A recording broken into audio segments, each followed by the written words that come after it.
but I felt really sorry that she had to feel that she was taken aback by the council, and in the midst of all this, saying that she was being disrespectful.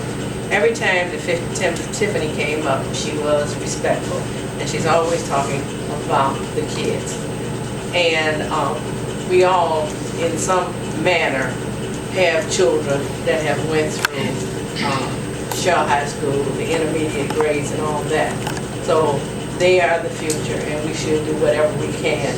And I started out with a letter, and myself and Martin that signed it, and someone else was supposed to sign it, but there was some controversy about it, as usual.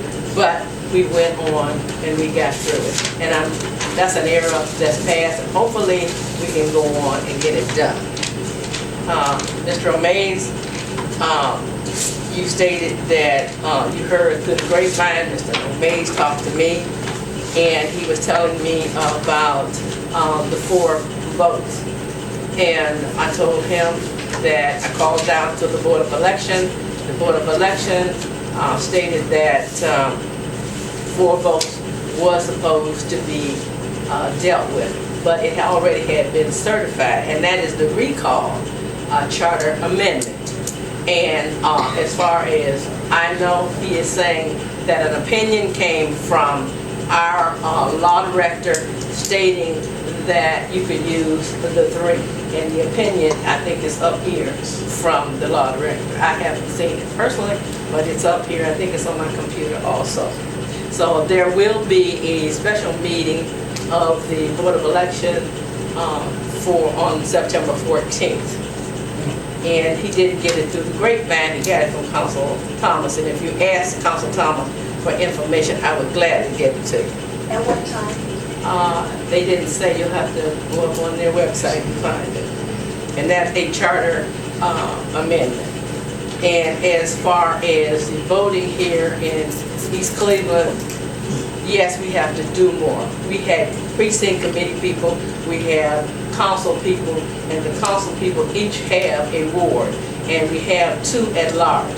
If we divide those wards in 2 and get out and do what we're supposed to do and let people know, right now we are very complacent because they have, over the period of time, been collateral damage.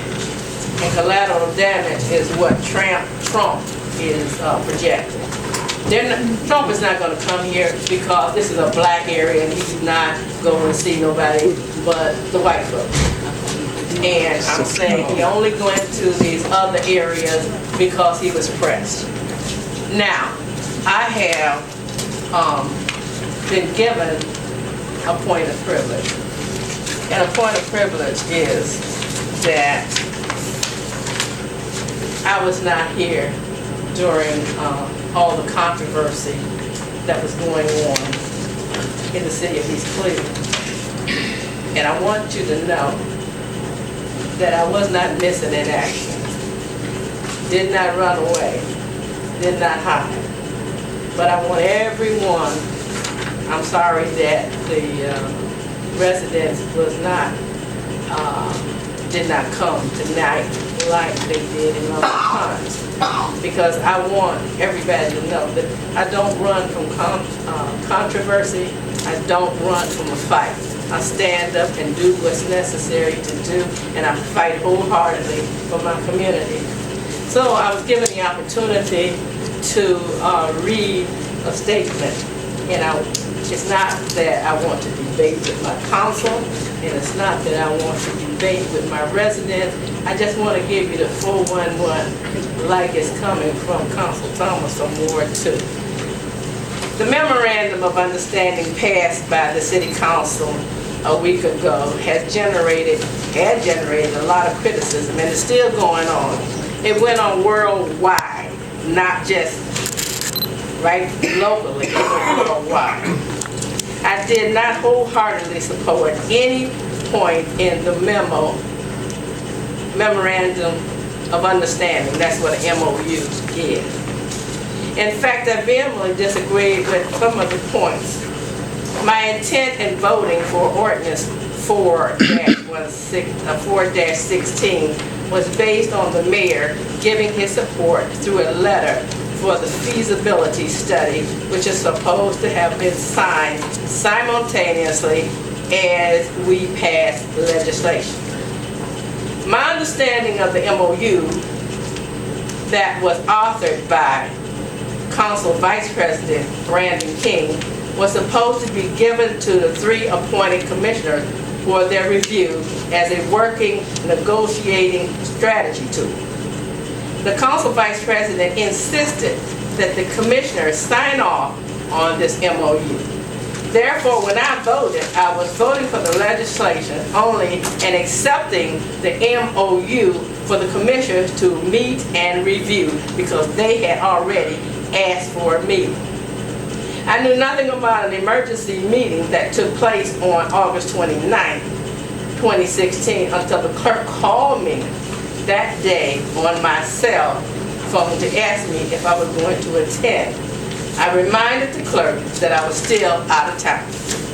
Following the emergency meeting, another last-minute meeting was scheduled for Wednesday, the 31st, 2016, at the East Cleveland Library for the public to attend and meet the 3 commissioners and to voice their concerns, to which, again, I was not privy ahead of time to this unplanned meeting and could not attend due to a prior commitment, whereas the nature of it could not be rescheduled.